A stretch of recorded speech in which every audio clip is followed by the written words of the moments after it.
This is NHTV2, North Haven Government Television, a service of North Haven Community Television.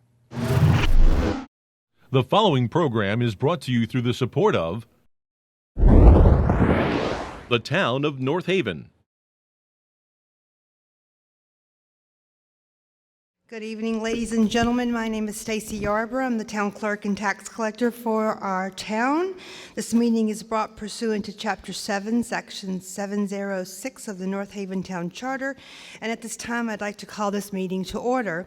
Before we begin, I'd just like to give a gentle reminder to everyone to be nice. Everyone has the right to come up and express their opinions and concerns, but let's be courteous, let's be professional, and just let's be civil in our comments and our actions at all times. I like to always give everyone, in case you're not 100% certain of how it goes, a little history of how a budget is made. Each year in approximately December, each department head and the Board of Education is asked to submit a tentative budget from their departments for the upcoming fiscal year, and that's presented to the Board of Finance. In the new year, each department head is then required to defend their budget at a Board of Finance meeting workshop. The Board of Finance then takes all that information that they've accumulated, and they create a tentative budget, and with that, a tentative mill rate to make said budget a reasonable reality. The tentative budget was then presented to the town at a public hearing, which occurred in April this year.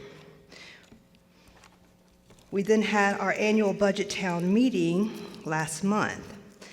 The next step is that we are here tonight for a second meeting since our first budget did not pass, and this is considered a special town budget meeting. Tomorrow, Tuesday, June 11th, 2024, we will have our second budget referenda. And finally, depending on the outcome of tomorrow's referenda, the Board of Finance will have a special meeting on Wednesday, June 12th, to either set the new mill rate or review and revisit the proposed budget again. Now, before we go any further, the first order of business for any town meeting is to elect a moderator. The moderator is nominated and elected by the members of the town meeting. That's you. It's the moderator's function to bring before the meeting all items of concern that are on the warning and to assist in obtaining the objective of the meeting, while also ensuring the rights of the individual voter who wishes to be heard. The moderator's duties also include helping any member of the town meeting who seeks clarification and/or advice with regard to parliamentary procedure. Further, when it is time to vote on any issue tonight, including voting for our meeting moderator, please be aware to vote, you must be an elector. To be considered an elector of our town, one must have been a registered voter in the town at the time of the most recent election, or one who pays taxes to the town on an assessment of property of not less than $1,000 on the most recent grand list assessment date, as well as a citizen of the United States and 18 years of age or older. These regulations will be in force for any vote taken tonight, which actually we won't be taking any votes tonight. But if you are unsure of your voting eligibility and your ability to come up and speak or any concerns you may have, you can either check with myself or with the eventual moderator of our meeting. At this time, I'm going to open the floor for nominations for our meeting moderator. Are there any nominations? Is there a second? Second. Any other nominations? Any other nominations? Hearing none, I will now put the issue to a vote. All in favor of Lynn Fredrickson as our special budget town meeting moderator, please signify by saying aye. All opposed by saying nay. I now declare Lynn Fredrickson as the moderator of this meeting.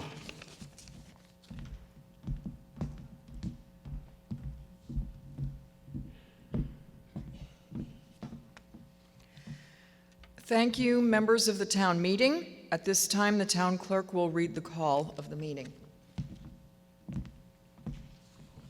Thank you. Notice is hereby given pursuant to Chapter 7, Section 706 of the North Haven Town Charter that a special budget town meeting of the electors and citizens qualified to vote in town meetings of the town of North Haven, Connecticut, will be held in the auditorium of the North Haven High School, 221 Elm Street, on Monday, June 10th, 2024, at 7 p.m. This town budget meeting will conduct the following business.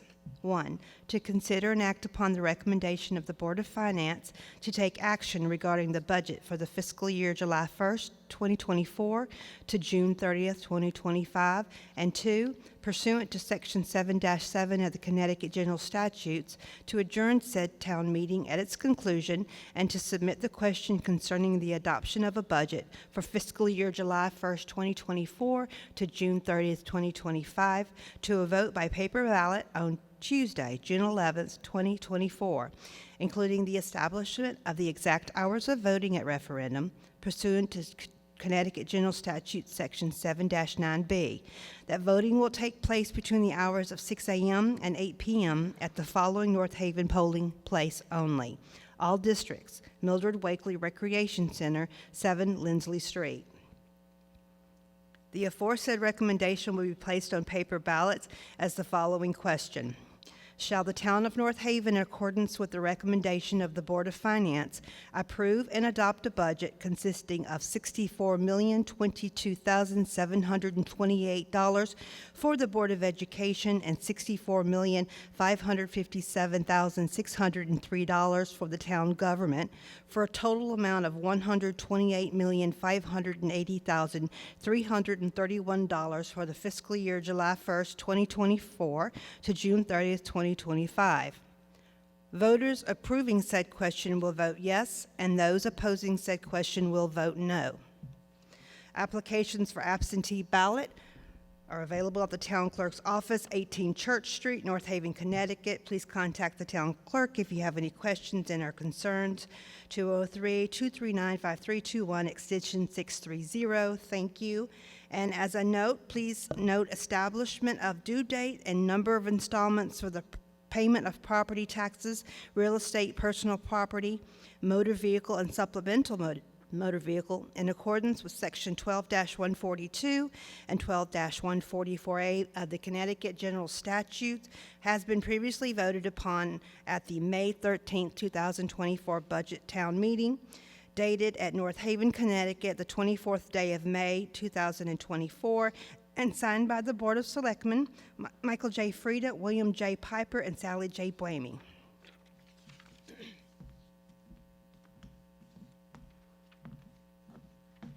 The town clerk will now read the special budget meeting agenda for consideration.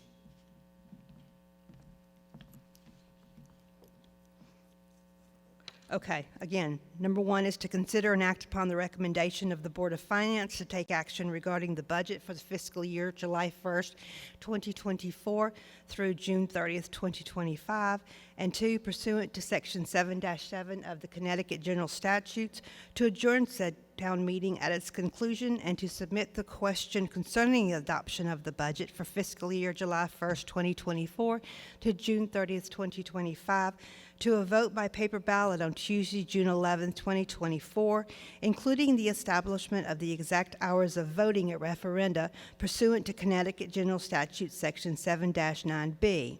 That voting will take place between the hours of 6 a.m. to 8 p.m. at the following North Haven polling place, all districts: Mildred Wakely Rec Center at 7 Lindsley Street.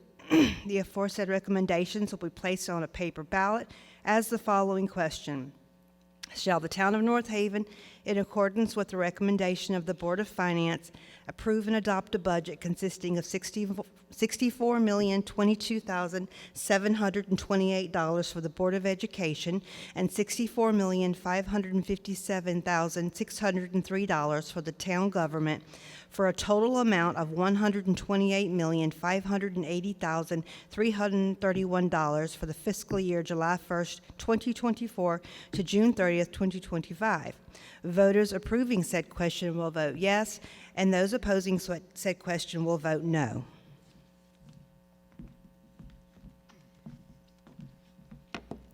Again, we will not be voting on any items tonight since we already voted upon the establishment of the due dates for payments as well as the number of installments at the annual budget town meeting last month. Yet all the other items which are on tonight's agenda are open for discussion. For any ensuing discussion, all speakers must be recognized, come to the microphone, and clearly state their name and address. You must come to the microphone, or your comments will not be audible throughout the auditorium nor for the televised broadcast. Discussion should be limited to 5 minutes for your first turn at the microphone. After everyone has had a chance to speak, you may return to the microphone again. And I would remind all of us to please be courteous and respectful to one another. We have to run into each other at the grocery store, okay? We need to be civil. Is there any discussion? Mr. Frieda.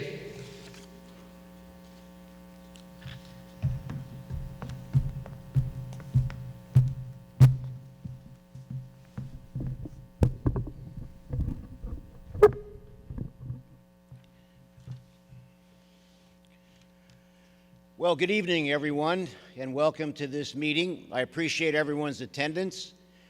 We have members of the public here tonight, elected officials, some town employees, and we're joined also by our superintendent of schools, our business manager, and we have the town attorney here, Jeff D'Onofrio, is also here this evening. So I'd like to take you through where we are since the budget failed at the referendum. This, ladies and gentlemen, is a story in 2 parts. Part 1 is let's take a look at some of the reasons why we had a 7.3% increase in the original budget, even though we carved out $7 million worth of reductions from the requests across the town to get to the 7.3% increase. It started really, in my mind, by the grand list growth. Originally, I had projected a 2.5% grand list growth increase. We knew that there would be some offsets. So from a calculation standpoint, we budgeted a 1.5% grand list growth increase, which would have yielded an incremental $1.6 million in revenue. As I mentioned last month, there's a state law regarding property tax exemptions for manufacturing, machinery, and equipment. The state does not currently reimburse any city and town for that exemption. I was quite surprised that in the end, we had a grand list growth of only 0.3%, which yielded $336,000 in incremental revenue versus that million plus that I thought we would receive. So we ended up, from a calculation standpoint, with a revenue deficit of $1,224,000. And the machinery exemption is for manufacturers in North Haven from the machinery and equipment that they have. But once again, it's a state law that allows them to claim an exemption. On top of that, last month you may remember that we are also, like everybody, we're also faced with inflationary times as local governments. And it's not just North Haven, it's all the cities and towns across Connecticut. And you may say, Mike, how do you know that? Because I'm friendly with 90% of the mayors, first selectmen, and town managers all across the state of Connecticut. So from an employee benefit standpoint, pension and Social Security, there was a $713,175,000 increase in expenses. The employee medical insurance went up. It increased $1,619,000. Our debt service increased, another $346,000. And for those who might be watching this meeting for the first time, let me explain that down through the years, we have paved miles and miles worth of roadways to the tune of at least $2 million a year. We have built new firehouses 10 or 12 years ago. We've built a new police department, a new middle school, among other infrastructure improvements. So I wanted to remind everybody, for those that have not heard this, or explain to everyone, for those who have not heard this before, when we see a new building built, the payments just begin. And our bonding is over the course of roughly about 17 years. So now we're starting to pay for some of the new buildings, and the debt service is starting to increase. Now we see a positive cliff and decline in debt service in approximately 4 to 5 years, because then we're starting to really pay off some of the debt on the new infrastructure that you see all across the town. Let's take a look at debt service. So this incremental $346,000 basically revolves around 4 different categories: the middle school, the police department, road paving, and paying the last 4 or 5 years on the new firehouses. We were also faced with, as I mentioned last month, what we thought was a staggering level, ladies and gentlemen, of unfunded mandates. And we approximated those unfunded mandates, if you will, with over $550,000 in special ed. Well, some may argue, well, that's not a mandate. My counter is, it is a mandate, because we need to continue. We have to continue to support special education. And North Haven has a strong special education program. So during the course of the fiscal year, there's volatility. We have new students coming in because the parents do the research and they like what they've heard, read, seen, and researched on special ed. $100,000 for a reading program mandated by the state, $200,000 in HVAC studies. These were all built into the original budget, and $150,000 in an ADA assessment transportation plan.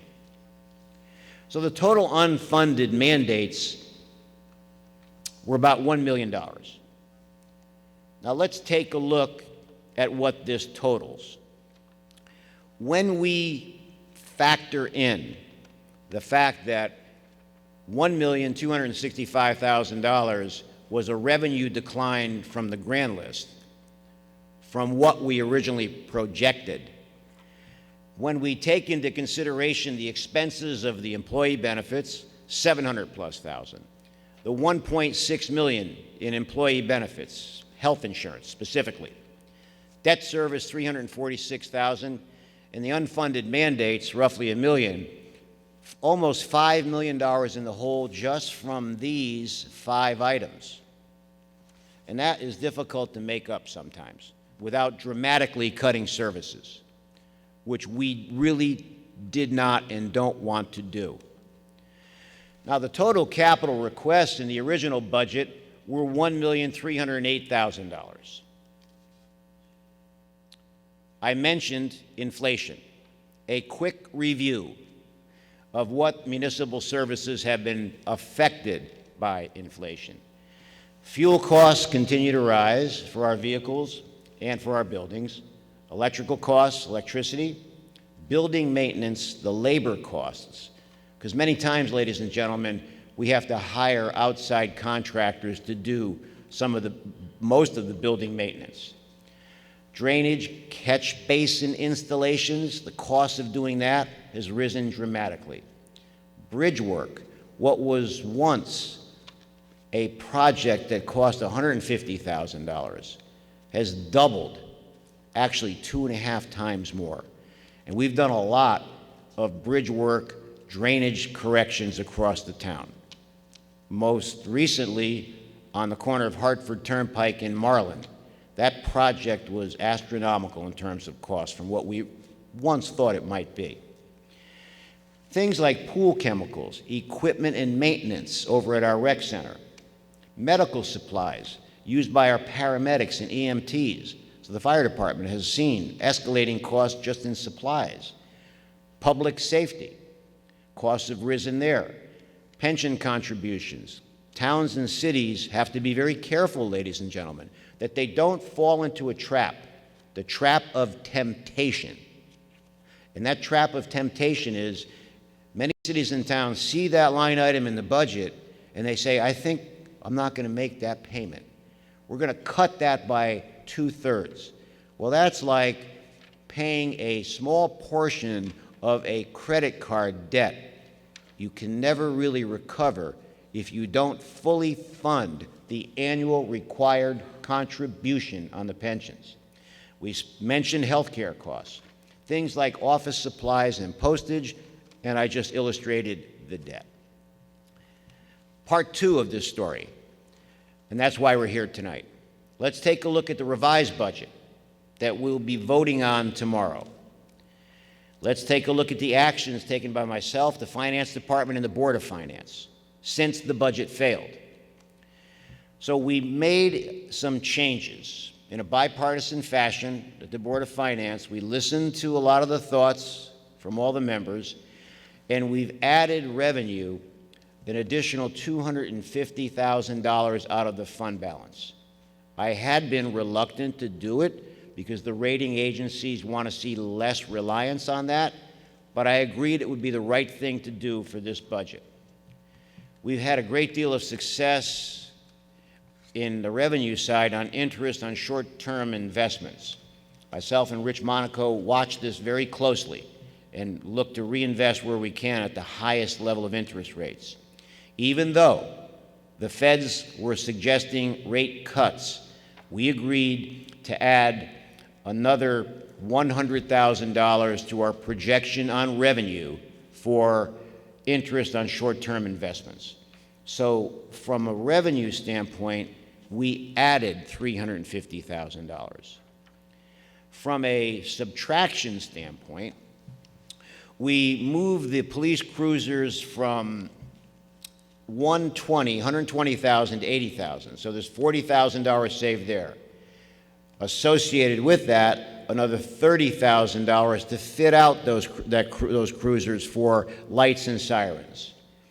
We removed the $300,000 in the fire engine lease, and as I said last month, that doesn't mean that the fire engine won't be paid for. Because of a delay in its arrival, we're still fully committed to it. We have 2 vehicles that are coming, so we will make that payment another time to catch up. So we were able to take it out, but still receive the apparatus. The Peters Rock, unfortunately, we had to carve that out, $13,500. But we're going to be working with the Peters Rock Association to see what other avenues there are to do some things that we need to enhance the aesthetic, the hiking, and the trail experience there. One of the big problems there, ladies and gentlemen, for those that use it, is that some of the bridges that were once in place are no longer passable from going across the terrain of that park. So we're looking to see what we can do, but we did take that out of the budget. And we took $70,000 out of the jet vac lease. We have the vehicle.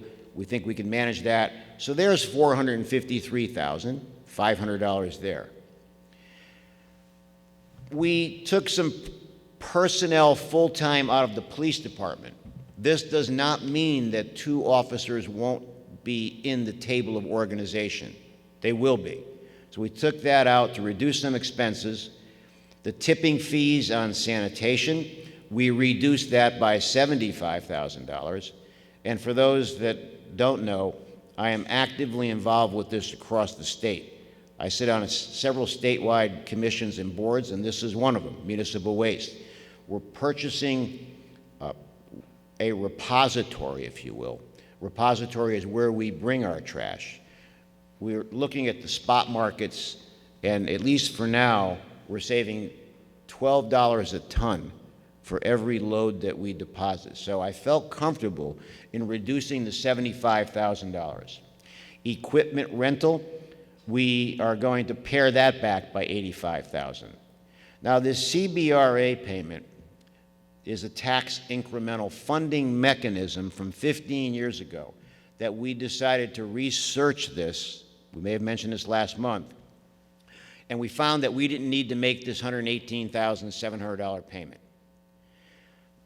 Now, I want to spend some time talking about the Board of Education. Patrick and I work very closely together. I suggested to Patrick that he didn't need to speak tonight, but he's here to answer questions. And the reason I suggested it is that, unlike what you may have seen in the recent news, cities and towns are cutting teachers, sports, curriculum, and programs all across the state. We are not doing that in North Haven. You see this $950,000. This is being taken out of the Insurance Reserve Fund. An Insurance Reserve Fund is a fund in the hopefully unlikely circumstance that the claims history far exceed the monthly allocation that's in the budget. You want a fund to draw from if your monthly obligation is being exceeded. So what we're doing here is we're taking what was $3.2 million and reducing it by $950,000. I want to repeat, despite what may have been said, there is no operational impact to this. There are no teachers being laid off. There are no programs being cut. And there are no sports programs being reduced like we see all over Connecticut right now. So what does that mean? When we total everything up, we have taken out, between the mixture of adding some revenue and cutting expenses, we've taken out of this budget $1,774,820. In other words, from last month, we reduced this budget by that amount, $1.7 million. And here's how it breaks out. On the town side, $371,000 on the town side. On the town side, an additional $453,000 for capital. Contingency will remain the same. That's for emergency. And that $950,000 I mentioned out of the Board of Ed Insurance Reserve Fund. That, ladies and gentlemen, is how we get to the $1,774,820. So now let's take a look at how these revisions will affect the mill rate. The current mill rate is 32.65. There were several years when we had no mill rate increase. The failed budget, that proposed mill rate was 35.30. What was rejected was a 2.65 mill rate increase. When we remove the $1,774,000, representing this budget to go to referendum tomorrow, the mill rate now is 34.64. So the mill rate increase is 1.99. This is about as low as we can get it without adversely affecting services. What does this mean to the average homeowner? In the spirit of transparency, we wanted to continue to show this type of slide. On an average, the home valued at a $300,000 gross value has a net assessment of $210,000. This would represent a yearly tax increase of $418, less than what was rejected last month, for a monthly tax increase of $35. That is what is being voted on tomorrow. Now, what happens if this budget fails? Well, I have to borrow $10 million a month, ladies and gentlemen, at an interest rate of 3 to 5.5% to keep the government running, because the fiscal year starts July 1st. If the referendum fails, we have to go back to work again. But if the referendum fails, there's no tax revenue coming in to have any services starting July 1st. So we would borrow the $10 million a month, and then we'd come back with another referendum. Hopefully we can pass the one tomorrow, so we don't have to borrow the $10 million a month to sustain the government, the services, police, fire, education, public works, sanitation. That's where we will be. And there will have to be some very difficult decisions made if tomorrow's referendum fails. So as far now as where we are, Tuesday, June 11th, which is tomorrow, normally we'd have a week after this meeting to continue to remind the public.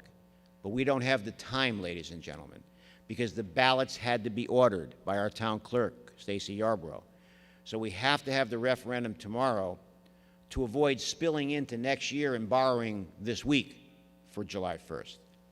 So all voting will be at the Mildred Wakely Rec Center, 6 a.m. to 8 p.m. And depending upon tomorrow's results, the Board of Finance will have a special meeting at 6:30 p.m. at Town Hall. So ladies and gentlemen, that's where we are. Patrick is here to answer any questions, and I certainly will answer any questions you have. So thank you for listening. I appreciate your time.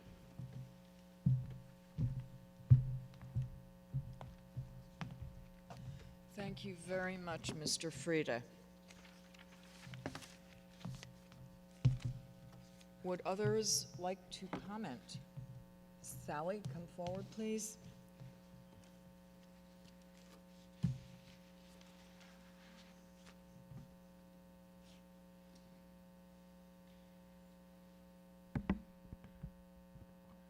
Good evening. Sally Buemi, 5 Blossom Drive. I support this budget, and I urge everyone to come out and vote. And okay, is this on? Okay, excuse me. Sally Buemi, 5 Blossom Drive. I support this budget, and I urge everyone to come out to vote. The polls open in about 10 hours, so hopefully you'll all come out and vote. Let's hope for a good turnout. I was opposed to the first budget because I thought the mill rate increase was simply too high. Remember, this year, our mill rate went up 1.94. But I am satisfied with the hard work that the Board of Finance did with their new revised recommendation with a 1.99 mill rate increase. I would like to commend the Board of Finance. All 7 members worked very collaboratively, and they all contributed positively. I was at that meeting. It was a long meeting.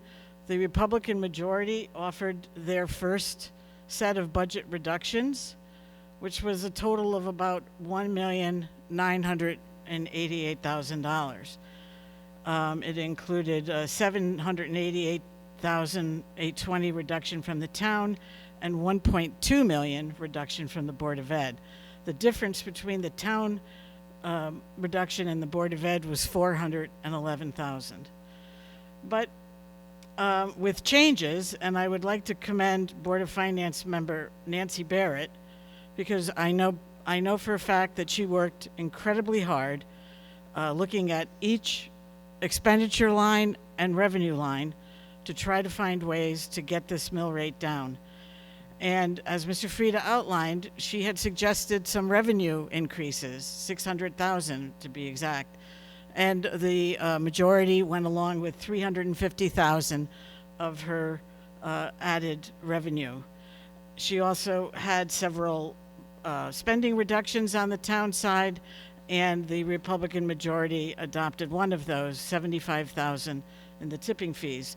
So her net impact was $425,000. As a result of her efforts, $250,000 was returned to the Board of Ed budget, meaning that instead of the $1.2 million Republican recommendation, it went down to the $950,000 that you see. Also, the original Republican majority had reduced some part-time work, personnel in the library and in recreation.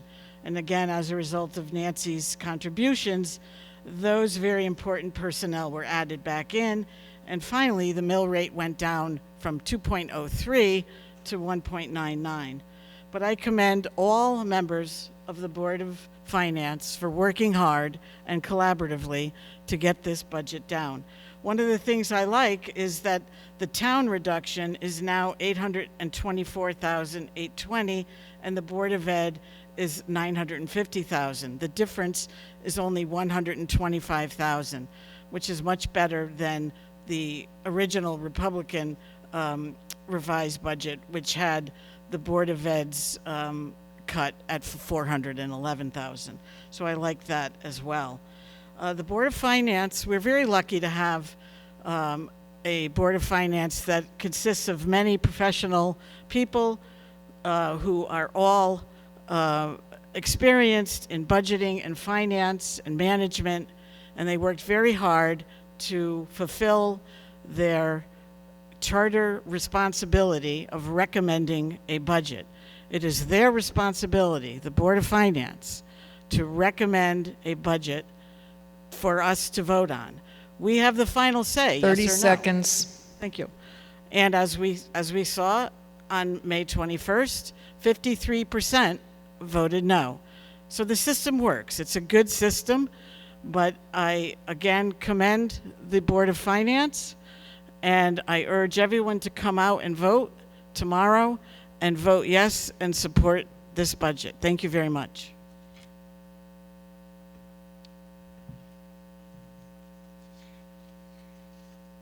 Yes, I see another hand.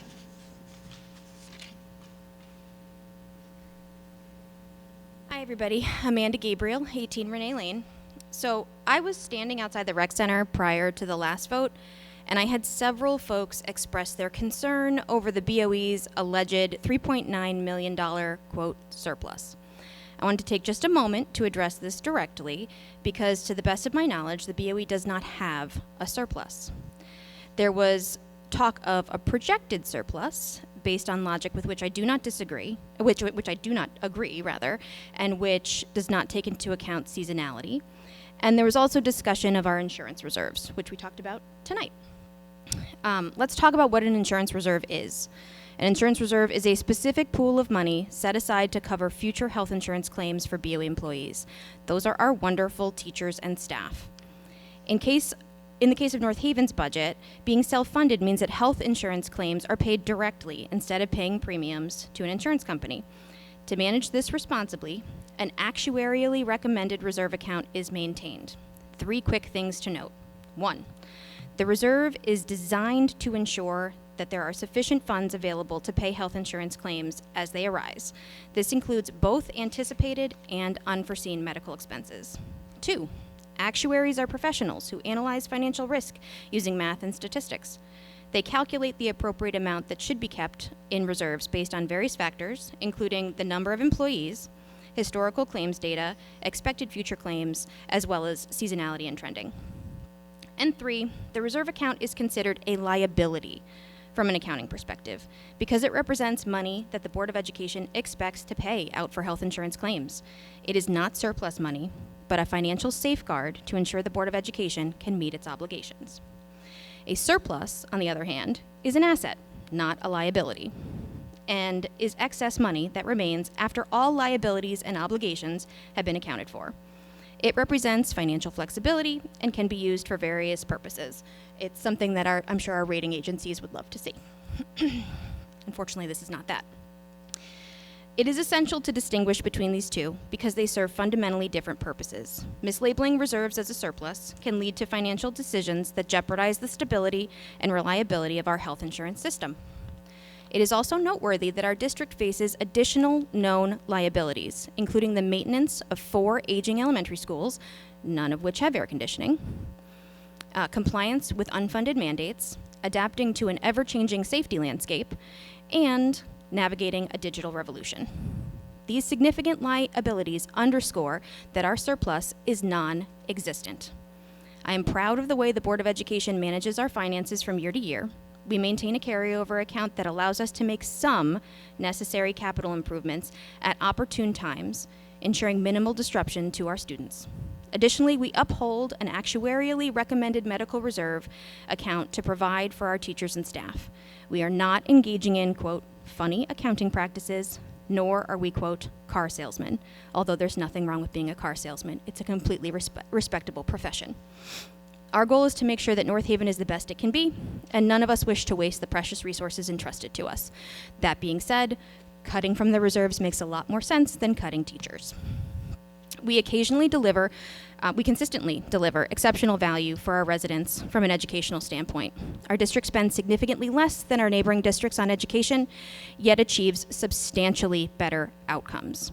After analyzing our district data for countless hours, I attribute this success to our hardworking and dedicated staff, who continually go above and beyond for the benefit of all of our kids. Some of it can also be attributed to kicking the maintenance can down the road a bit too, which we won't be able to do for much longer. I think we've got another year in us though. I want to take a moment to extend a sincere thank you to the North Haven BOE staff who make this a great place to raise a family. There are teachers, counselors, and coaches in this district who have left an indelible impression on my family and on countless others because they just care so deeply. I would also like to take a moment to personally thank Superintendent Stirk and Mr. Strickland and everyone else who spent time and energy putting forward an honest and transparent budget. I truly believe that they have filled every unforgiving minute 30 seconds. with 60 seconds worth of distance run. Thank you.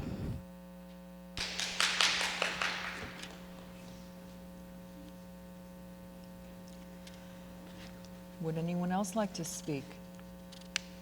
Yes.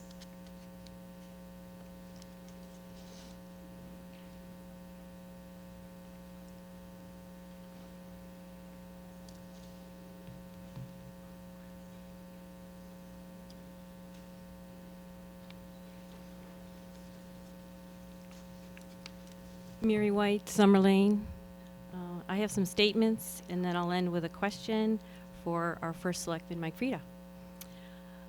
Sorry to disappoint, but I will not be making a motion to add 2 firefighters to the unemployment table, as it will be ruled out of order. Relative to 2 firefighters in the budget, out of the budget, in the budget, out of the budget, clarification is needed. It wasn't that the fire chief didn't want or need any new firefighters. It was that the fire department, with the support of the town, applied for a SAFER grant for ... firefighters. In my opinion, a Plan B is needed in case grants are denied. The 2 new firefighters should have been placed in the employment table unfunded, thus reserving the ability to hire them should the SAFER grant be denied, which it was. The Board of Finance has the power to add 2 firefighters unfunded to the employment table. This all resulted in no new firefighters for the 2024-2025 budget. We still have 2 shifts with 10 firefighters. Currently, the contractual overtime replacement line is over $1 million. With these staffing numbers, we are not in compliance with the National Fire Safety Standards, whose recommendations are for the purposes of public safety, including the safety of the firefighters. Adding 2 firefighters is a matter of public health and safety, and it is affordable and net neutral to the budget, per the report submitted by the fire chief to the Board of Finance, illustrating minimum $90,000 annually is saved for a shift of 11 firefighters. At the last Board of Finance meeting, $250,000 was utilized from the fund balance to offset the $1.2 million reduction to $950,000 deduction to the Board of Education's medical insurance reserve account, which was at $3.2 million, leaving the BOE's medical reserve account at $2,250,000, with the town acting as insurance should there be a medical crisis and the entire $2,250,000 be used, whereas the town has 0 in medical insurance reserves. Was this change done for the public health and safety? No. The town is acting as the insurance for the BOE, whether their reserve medical account is $2,250,000 or $2 million.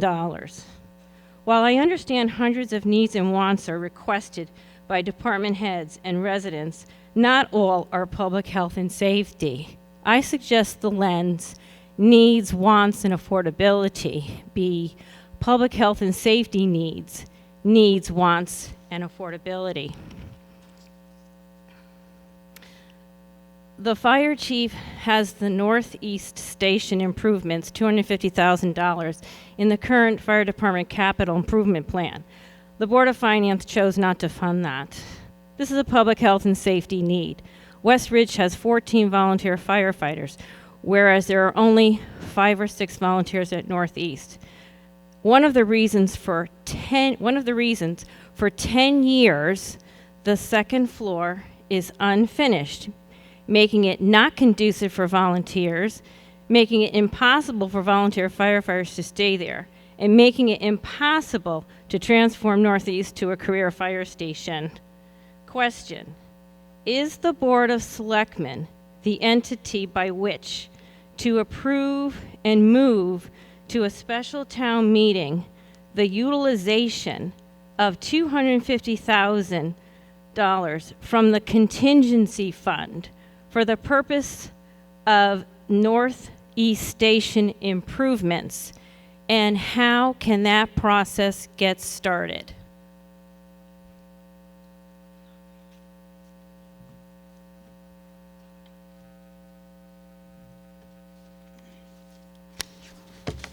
Our town attorney is coming up to address that question. Mr. D'Onofrio? If I understand the question correctly, it is, what is the procedure to request a special appropriation? Is that correct, Mrs. White?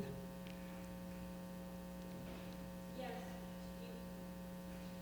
The Board of Finance would request that the Board of Selectmen warn a special town meeting for purposes of voting on an appropriation, as long as the appropriation is for a proper purpose.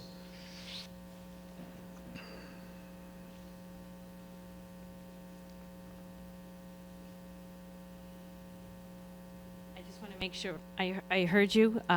So you're saying that this public health and safety need would have to first originate the idea of utilizing $250,000 from the contingency fund.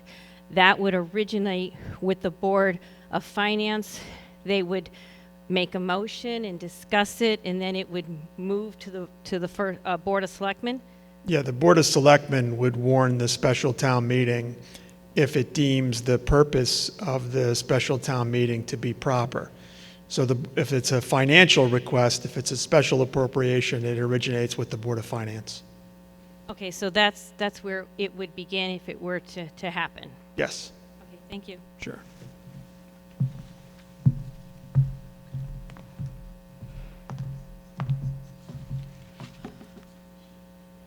Would someone else like to speak? Yes, please come forward.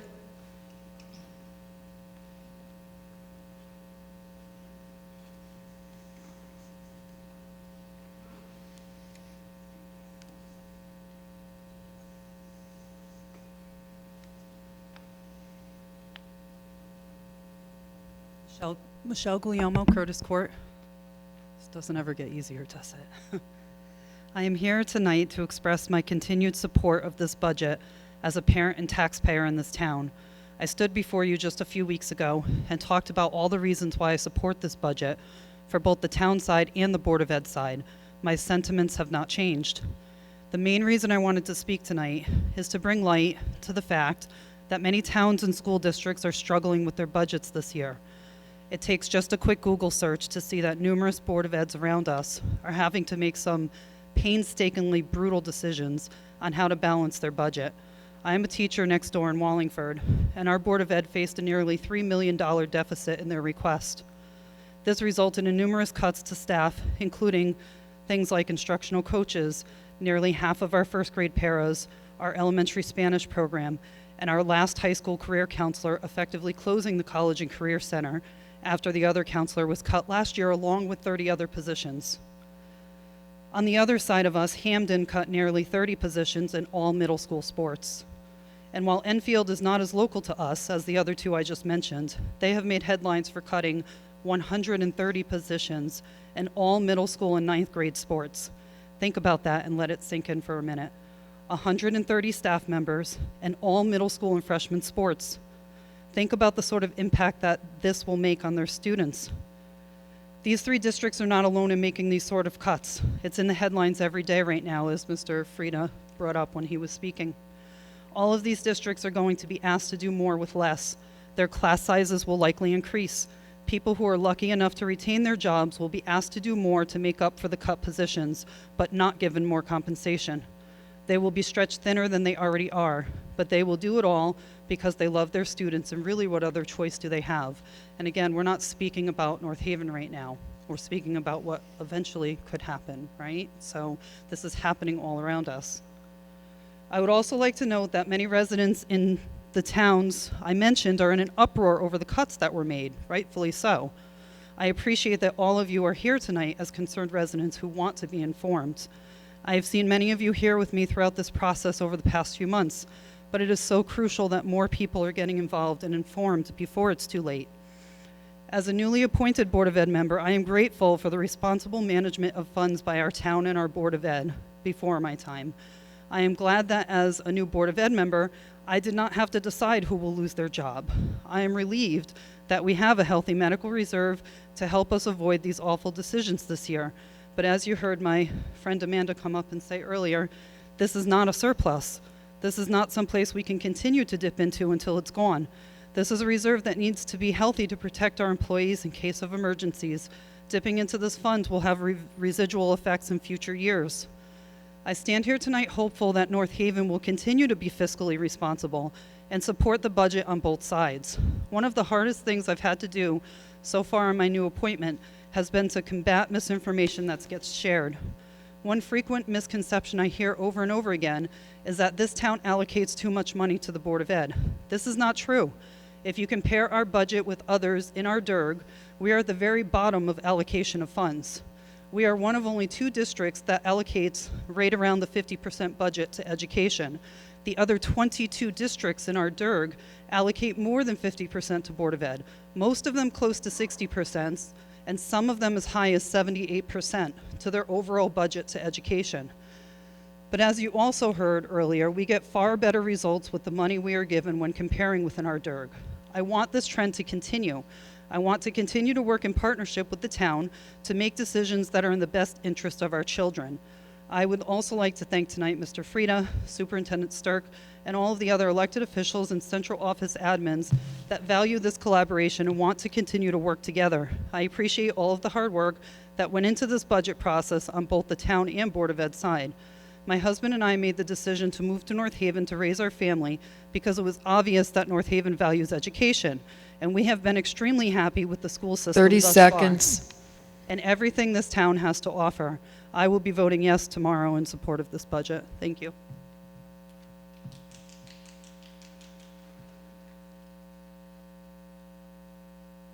Yes?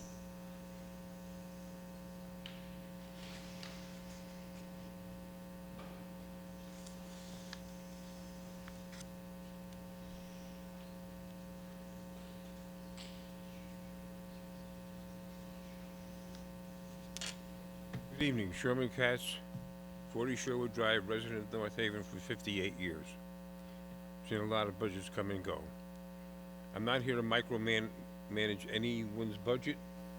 Whatever the department it is, you're the professionals, you're supposed to do it. I will say that maybe a third of the population of North Haven are seniors. Many of them are living just on Social Security. Many citizens in North Haven, almost a third of North Haven, are senior citizens living on Social Security. They received a 3.2% increase in their Social Security this year. I've learned to try and live within my means without having to go to the bank and empty my little bank account. I'm looking at this up here where we're taking, or we're borrowing, $1 million from the not surplus, the medical backup. Well, that's $1 million there. We're borrowing $250,000 from our fund, our base fund. That's kicking the can down the road. I mean, you're doing that in order to reduce the tax mill rate increase today, but you may have to pay that back tomorrow. And then, by then, it's even worse. I'm asking you to take this back, look at it again. I'm not going to read my whole spiel. This budget can be reduced. You know it can be reduced. Maybe we have to tighten our belts. Maybe we have to go through some pain. But if that's what we do, that's what we have to do. We've done that for 58 years that I'm here. Thank you. I do not support this budget.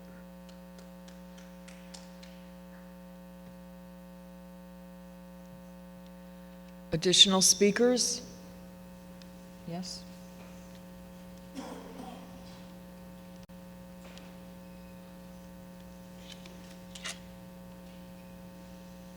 Jerome Wisniewski, 63 Spring Road. Thank you, Mr. Frieda, for all that you do, and thanks to our fire department and our police department. We all have a lot in common. We're all feeling the crunches of everything, right? Everybody's insurance, whatever is going up. The point is, you can't keep taxing people that are already taxed currently with what's going on across the board. Our seniors are already, struggling enough as it is. I'm struggling, and I know everything goes up. It's inevitable, but the timing of this really sucks for everybody. We can't.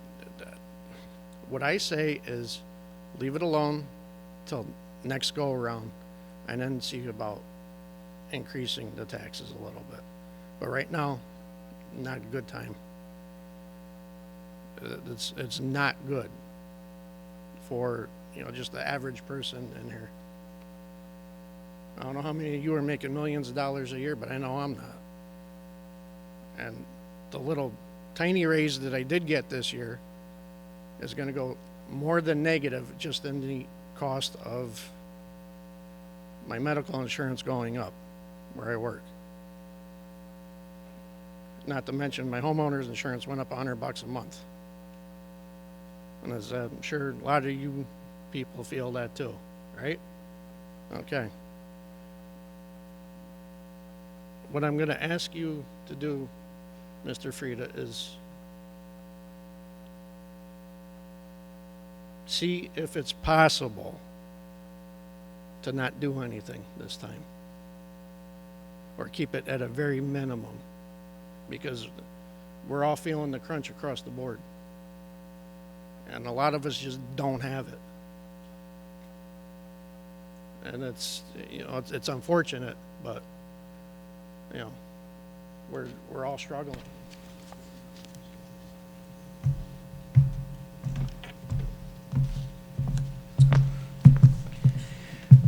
So I certainly understand your point, but the process is already in motion. So tomorrow is the referendum. We can't stop that.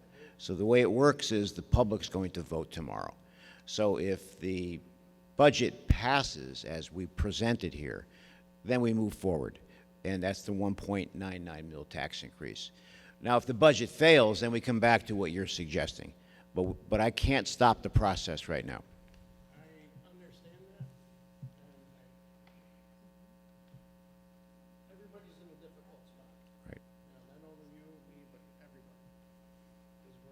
Feeling the same crunches, and the timing is just it's bad. I understand. There's no other way to say it. We're all grateful for what you do, and our firefighters, everybody else does.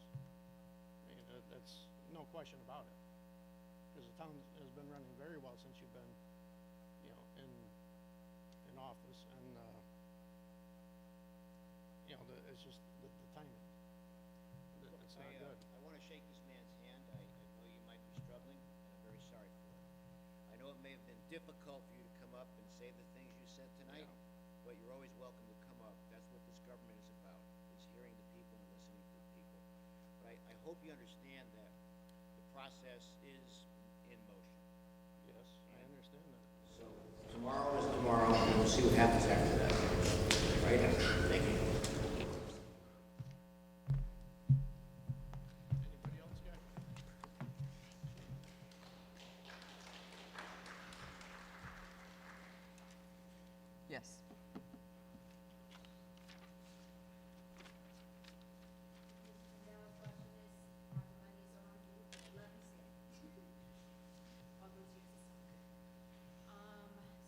must start and say I am for this budget. However, Please identify yourself sorry. and your address. Alex Johnson, 50 Fallon Drive. I am for this budget. However, there are a couple points I do want to make in terms of kicking the can down the line and saying it was okay. No, it was not okay. Okay, I was in the middle school. I have scars that where I had to get tetanus shots from our old lockers. That's not okay. At least when I was in Green Acres, we could open the windows. We can't do that anymore for fear of a shooter. And it was not exactly fun walking around a classroom in pitch dark and hitting your shin on like every single table around there, or if you were in conventional, every single desk. And then now imagining that we have kids passing out. Like it can't keep getting kicked down. It just can't. However, I do slightly agree that it shouldn't fully go to the taxpayers, which is why we really, really need to pay attention in these elections and demand from our state representatives, demand from our state senators that they get us the funding that we need for our town and for our schools. And in terms of the high school, I'm just grateful for the air conditioning in this room. I know many probably are, but because I know what it was like to be in the middle school. My mom had to take my brother, who had 7 allergies with allergy-induced asthma, out of the school for periods of time because of the leaks and because of how bad it was in the air quality in the old middle school. I don't know if that would be his case if he was still in Green Acres. Now, on the other side, to the gentleman who's struggling, oh, I get it. My credit card's been calling me all weekend. I get it. So I propose this, and if anyone is willing to help me, my number is 203-985-5068. Please do not send me hate messages, no matter what language. I'll understand it, I promise. But I would be willing to start a GoFundMe, and for those that do have the extra money, that can pitch in that extra $35 a month for people to pay on their taxes for those who don't, I advise we come up with a system to help out those. I said it in the last vote. People got extra shoes. People got extra baby clothes. People got diapers. People have extra money to give, help out your neighbors. Then let's do it in a systemic way. Then make sure our town gets what we need, but we help those who are struggling. I will say many a times, Amanda has fed me, and I am grateful for it because I've not always had the money for it.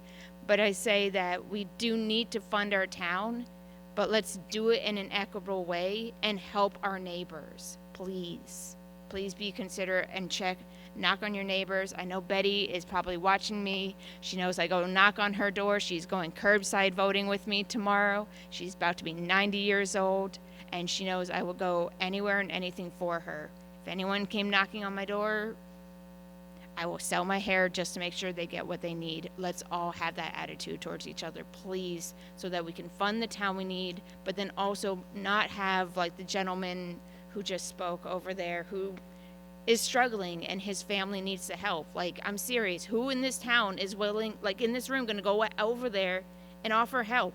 Like, what can you do in this room to go help that gentleman? It is a very cute girl that's over there sitting with her daddy. Thank you.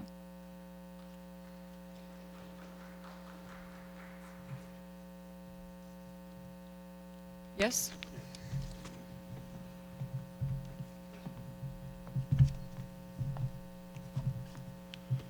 My name is Ron Bathrick. I live at 37 Susan Lane. I've been in North Haven for 54 years. I'm also the chair of the Board of Education. And I'd just like to speak on the $3.2 million reserve briefly. The $3.2 million reserve is actually a reserve that was requested by our actuary, and it is the highest rated reserve we can have. Several years ago, we were teetering at the lowest reserve, which makes it a little unstable. So we worked very hard over the last couple of years to get it where it is today. So we take the $950,000 out of the reserve, which still leaves us with 2.3, which leaves us at the second stage of the reserve. There's actually the 3 stages that the actuary creates, It is the bottom line, the middle line, and the top line. We've been at the top line. Thankfully, we haven't had to spend any of that money in large chunks. So we give back the million, a little less. That puts us just under middle, but well above the minimum requested reserve by the actuary. So as we take this money, we are not putting the insured in jeopardy. So I just want everyone to be at ease with the fact that, yes, who wouldn't love to have the highest rated amount?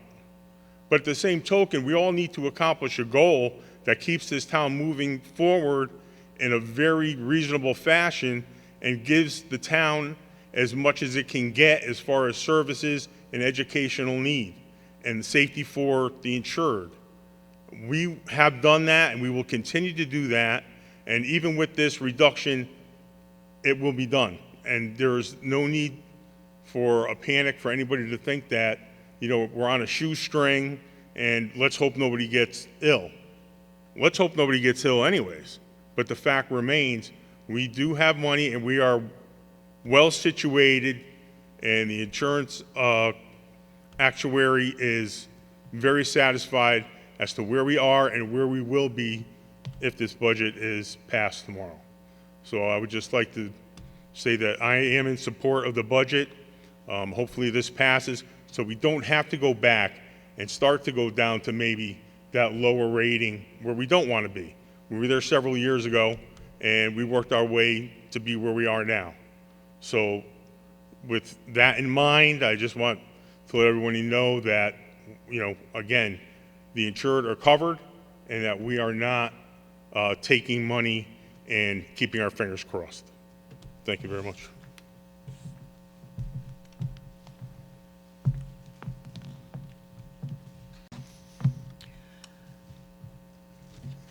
Mr. Stirk?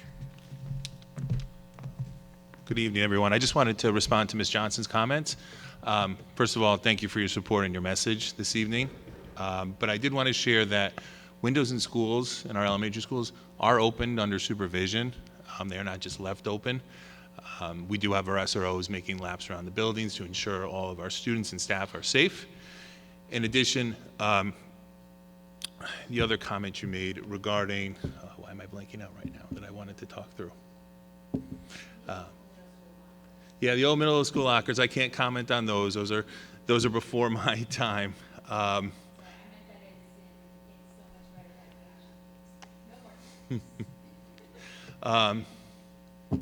If it comes back to me, I will come back up. But thank you for your comment again this evening.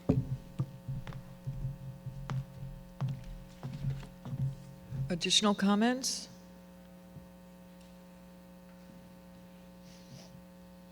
Hi, my name is Scott Friedman, 17 Cooper Road.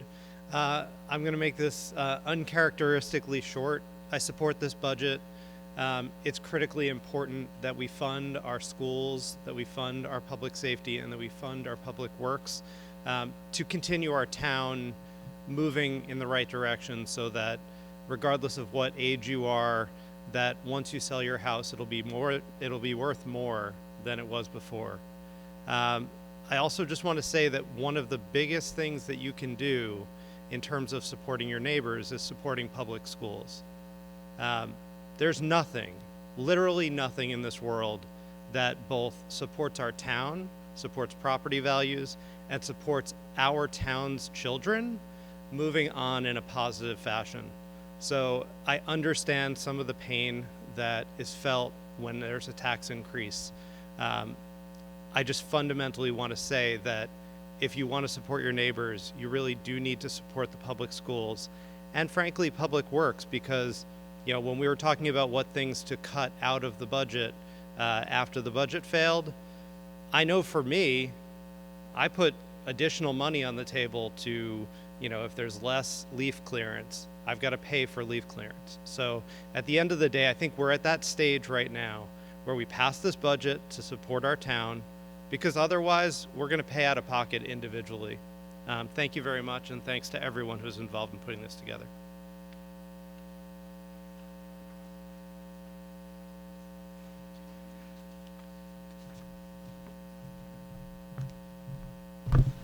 just wanted, Ms. Johnson, the other comment you made regarding students passing out in school. We take great care of our kids in our district. Our facilities, we're not fully air conditioned at the elementary. However, we do have areas in our schools that are air conditioned. We use those to the best of our ability, rotating through classrooms when needed. Teachers taking kids outside, because sometimes outside is cooler than inside. And just taking good care of them, monitoring with our school nurse and our staff, just to make sure that all students are taken care of. It's not a great option, but from time to time we will call half days because it is too hot. We make the adjustments where we need to. Air conditioning would be wonderful, but we do the very best with what we have. So thank you.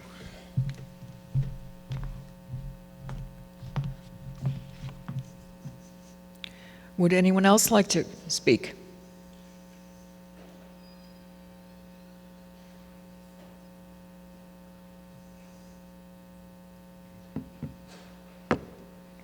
Sally?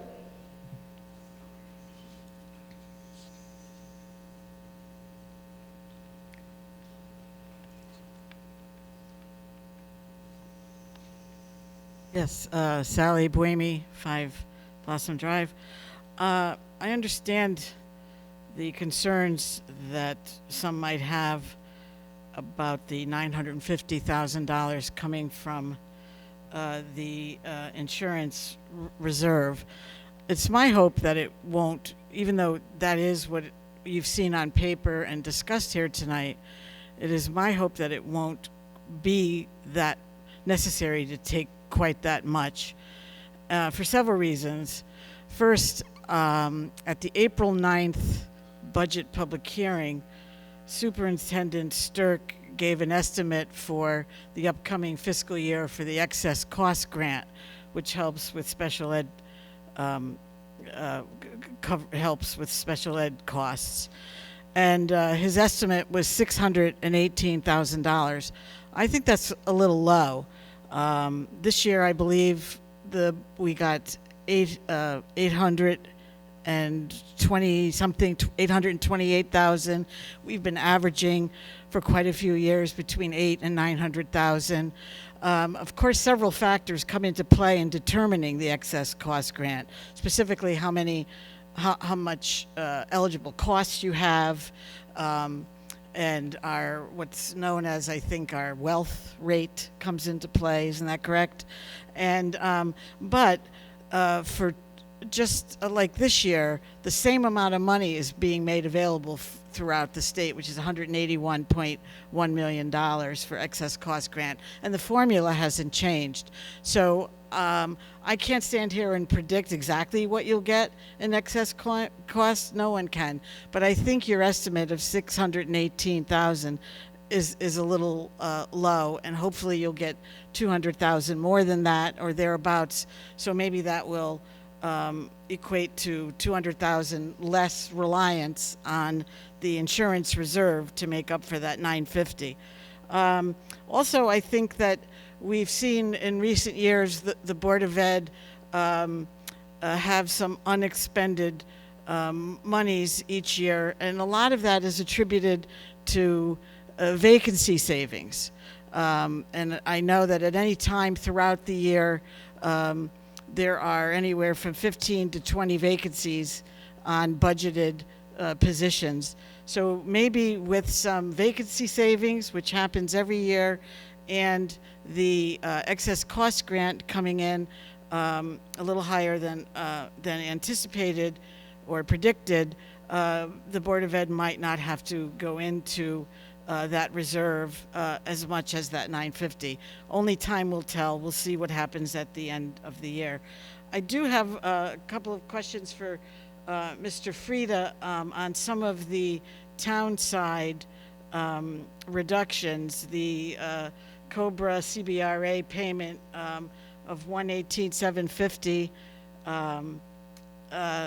that is not being paid. The $300,000 for the 2 fire engines that I believe are coming in this year. We budgeted for it in the current fiscal year, so I assume we're going to use that money to pay when it comes in. So that $300,000 plus the JetVac lease, so that's almost $500,000. I'm just wondering why at the May 22nd Board of Finance meeting, those were known to, those were able to be cut, but they weren't known to be cut previously. Why were they in the budget in the first place, that 500,000? The Cobra, the fire engine lease, and the jet vac.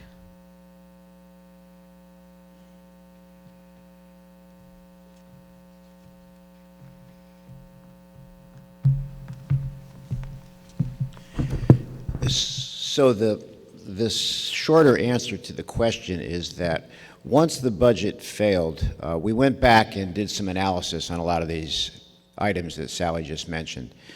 We reviewed the lease arrangements on some of these apparatuses, and we came to the conclusion that we wouldn't jeopardize the apparatuses by delaying the payments to protect some of the services that we wanted to protect. As far as the tax incremental funding, that $118,000 or so. So that stems back to somewhere around 2008 when Universal Drive was built, the Best Buy Plaza. And we did some research on this. We always wondered this past fiscal year, because it's always arcane and nebulous to determine when is it going to be paid out, the obligation of that tax incremental funding. So we went back, did a lot of analysis through the finance department, and we found out that we had already made the 15th year payment. So we were able to take the $118,000 out. We were erring on the safe side when it was in the budget. We did all this micromanagement on that. We went through all the records back before this administration got here, and we found out that we had already fulfilled the obligation. And that's why we dropped the $118,000 from the TIF tax incremental funding. So we're done with that, and that was a good byproduct of a budget failing. Thank you. And the jet vac lease, I remember we did that at the Board of Selectmen a few years ago. So we're done with that as well.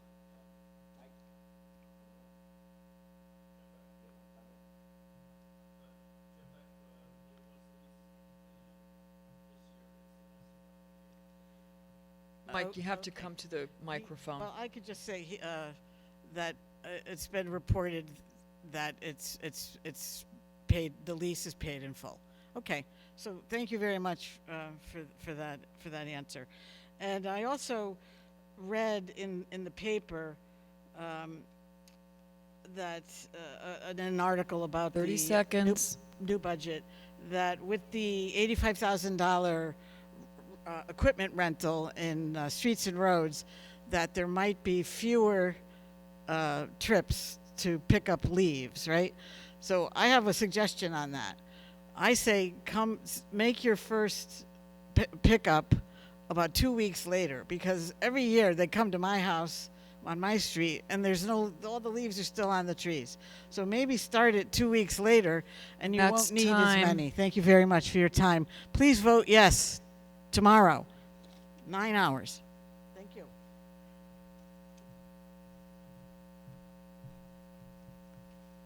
In regards to the excess cost, the district average is about 71%.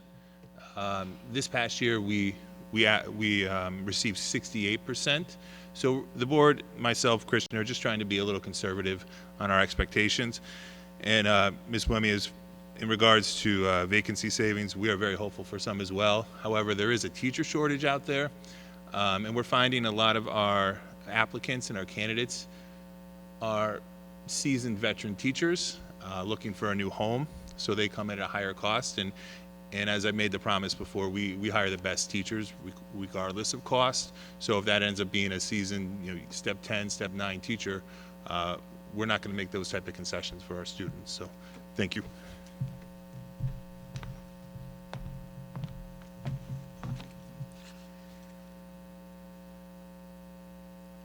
I'm seeing a couple of hands from people who have spoken previously.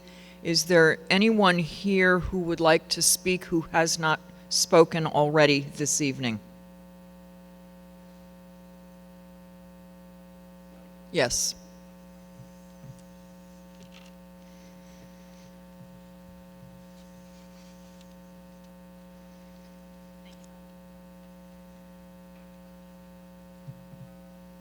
Good evening, everyone. My name is Nancy Barrett, 1 Crestview Drive. I just am going to be very, very brief in saying that I support this budget. I support the additional $2.4 million for the Board of Ed budget. That also includes $200,000 for capital. I also support the $4.6 million additional funds for the town, as well as $850,000 in our capital fund, which also serves the town. As far as public safety, I hope that you are all reassured to know that we are, in fact, between operating budget and capital expenditures, we are actually investing an additional $1.5 million in the combination of police and fire for the upcoming year. So I hope you all will join me tomorrow in voting yes in support of this budget. Thank you. Sir? I'm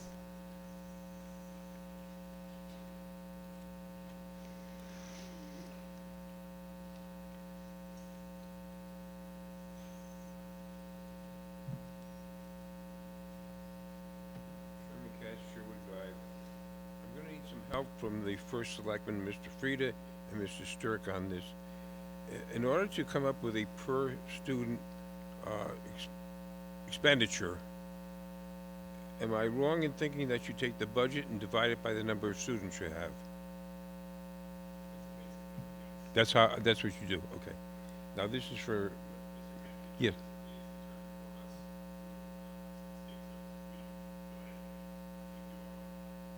Okay. And you both might be involved in this one.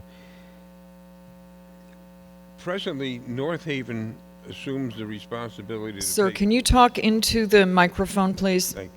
Presently, North Haven takes responsibility, I'm talking about the town side of the budget, for the payment on the schools, the major repairs and so on. Is that true, Mr. Frieda?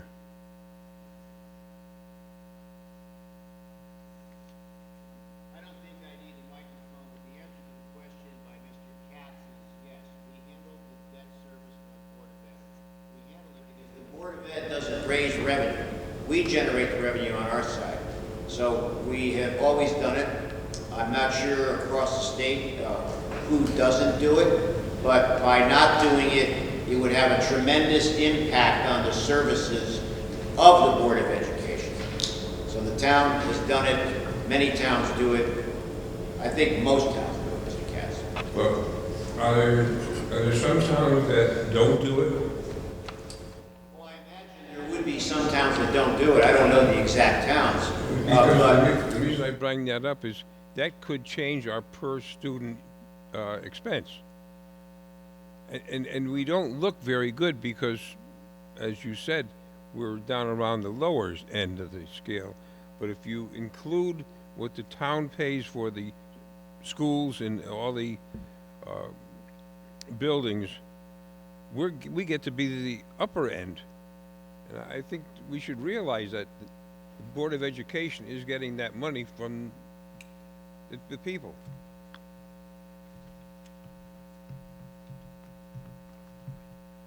So when we talk about the DIRG, most of the towns in the DIRG, or most of the districts in the DIRG, have the towns or cities doing the bonding for the buildings. In the regional districts, it works different. As an example, if we lived in Bethany, they're part of a regional school district with Amity, or with Orange and with Amity, let's say. So it might be different there. There might be some sort of collaborative cost sharing. But I don't think, I'm positive, and I'm talking now as the past president of Connecticut Conference of Municipalities, I don't think that would have any effect on the school's positioning within the DIRG by adding the debt into the cost of each student. Because the DIRG, let me just repeat, the DIRG already is reflective of districts who have the cities and towns bonding for the infrastructure upgrades. Thank you.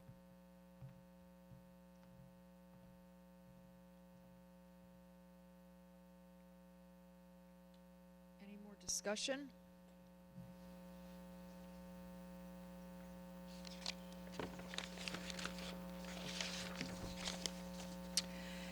As there seems to be no further discussion for the items of tonight's agenda, I will now conclude the meeting. As noted previously, the vote upon the actual budget amounts will occur at referendum tomorrow, Tuesday, June 11, 2024. The minutes of this meeting, as well as the results of the budget referendum, will be reported by the town clerk as soon as possible. There being no further business for the town meeting, I hereby declare the meeting adjourned.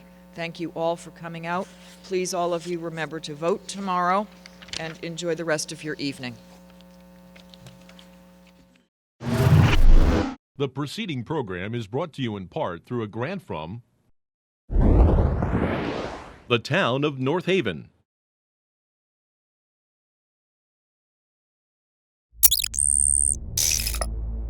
Watch town meetings or other videos on demand at nhtv.com.